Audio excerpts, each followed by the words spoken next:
સુરતની લાલગેટ પોલીસે 6 વર્ષથી લૂંટ-વેઠ હત્યાના નાસ્તા ફરતા આરોપીની ધરપકડ કરી છે. 7/2/2019ના રોજ મહિલાની સાથે લૂંટ કરી હત્યા કરાઈ હતી અને 2019માં 2 હત્યારાઓ પકડાઈ ગયા હતા, જ્યારે મુખ્ય હત્યારો આરોપી નસીબ રફીક સિદ્દીકી ફરાર હતો. ત્રણેય સમયે મહિલાની હત્યા કરી તેમની ચાંદીની પાયલ અને 2500 રૂપિયાની લૂંટ કરી વારાણસી ભાગી ગયા હતા. મહિલા તેના પતિથી એકલી રહેતી હોવાથી ત્રણેય સમયે લૂંટનો પ્લાન બનાવ્યો હતો. લાલગેટ પોલીસે બાતમીના આધારે યુપીના ગોરખપુર ખાતેના કરંજિયા ગામેથી આરોપીને ઝડપી પાડ્યો છે. નસીબ રફીક સિદ્દીકી 2019થી ફરાર હતો. હાલ લાલગેટ પોલીસે આરોપીની ધરપકડ કરી કાયદેસરની કાર્યવાહી હાથ ધરી છે.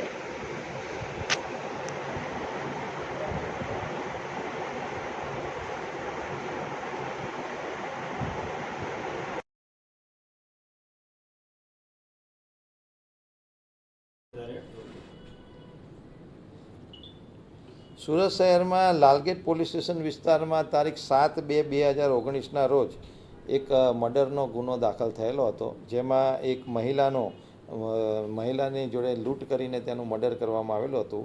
આ ગુનો જે તે વખતે ડિટેક્ટ થયેલો હતો, જેની અંદર 2 આરોપીઓ મોહમ્મદ અહેમદ ઉર્ફે બિસ્મિલ્લા ઉર્ફે બીસુ આલમ ખાન, જે યુપીનો રહેવાસી હતો, અને બીજો એક આરોપી છે ગુલે સત્તાર ઉર્ફે સાહિલ અશરફ અલી અંસારી, જે મૂળ મહારાષ્ટ્રનો રહેવાસી હતો. આ બંને આરોપીની ધરપકડ કરવામાં આવેલી હતી અને એ લોકોના ઇન્ટ્રોગેશનમાં એ વસ્તુ ધ્યાનમાં આવેલી હતી કે નફીસ રફીક સિદ્દીકી નામનો જે ઇસમ છે, જે મૂળ આ ગુનાનો મેઇન આરોપી હતો, જેના દ્વારા એ મહિલાનું મૃત્યુ નિપજાવવામાં આવેલું હતું.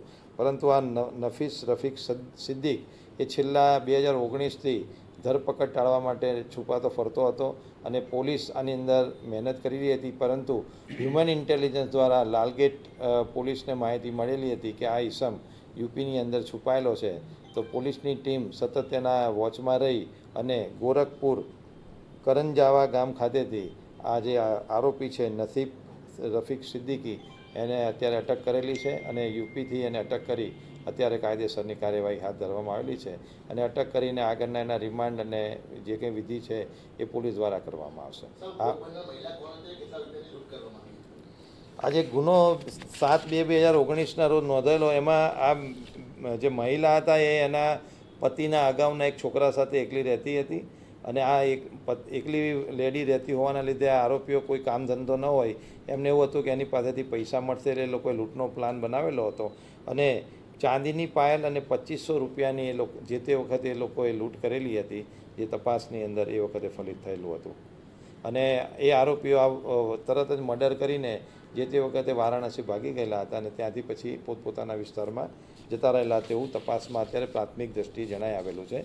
આરોપીને અત્યારે પોલીસ કસ્ટડી રિમાન્ડ મેળવવામાં આવશે અને આટલા જે 6 વર્ષથી એ નાસ્તો ફરતો હતો એ ક્યાં ક્યાં છુપાયો, એને છુપાવવામાં કોણે કોણે મદદ કરી, આવા તમામ વિષયો પર પોલીસ ઊંડાણપૂર્વક તપાસ કરશે. Thank you.